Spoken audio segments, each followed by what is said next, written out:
He had let the toddler grab at its face for 6 weeks without flinching. On a Tuesday morning, he finally reacted, and it was the most important thing he had done since the baby came home.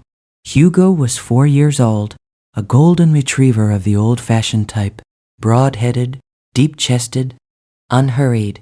He had been the kind of dog who absorbed chaos without registering it. Finn, at 15 months, had been delivering chaos to his face for 6 weeks with the systematic dedication of someone conducting research. Ears, jowls, nose, the loose skin at the neck.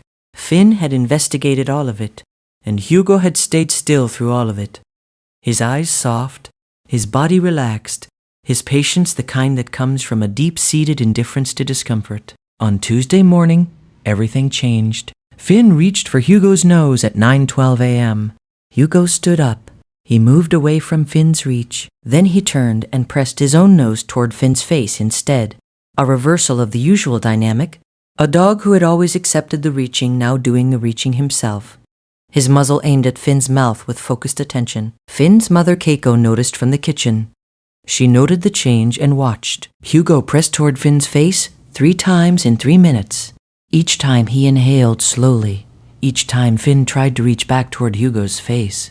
And Hugo shifted position, not away, but sideways, maintaining his own proximity while redirecting Finn's. By the 3rd time, Keiko had set down her coffee. She called Hugo off. He came to her and stood at her knee for a moment, with the expression of an animal who has said something and is waiting to see if it has been heard. Then he turned and went back to Finn and did it again. Keiko picked Finn up. He was not crying. He was not feverish to the touch. He had eaten breakfast. He looked fine.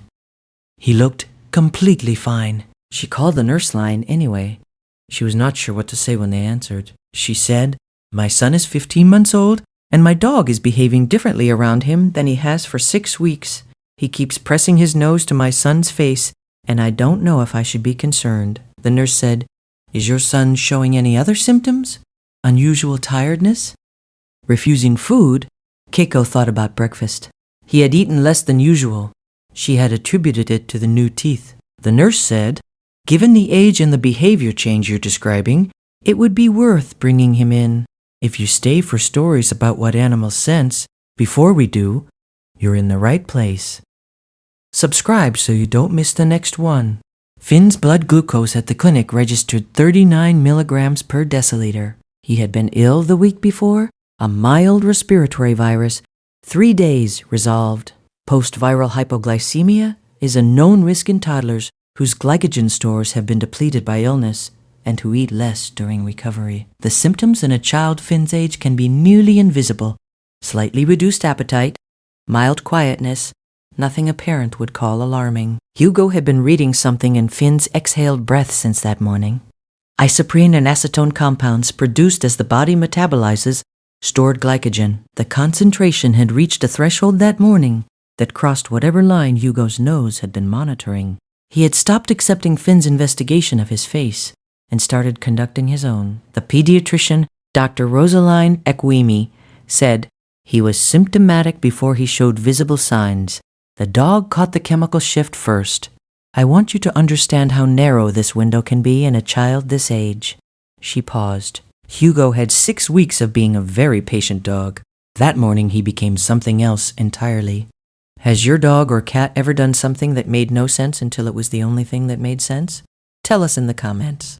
Keiko sat in the car in the clinic parking lot for a few minutes after they came out. Finn was in his car seat, stabilized, eating a cracker, looking at the back of the headrest with the focused interest of a toddler whose blood sugar has been restored to a level that permits observation of ordinary objects. She thought about the nurse line. About the word, anyway.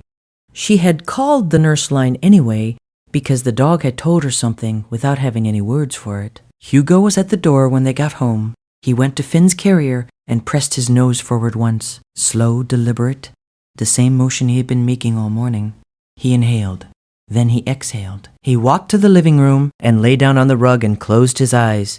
Every guardian deserves to be recognized, even the ones who never asked for anything in return.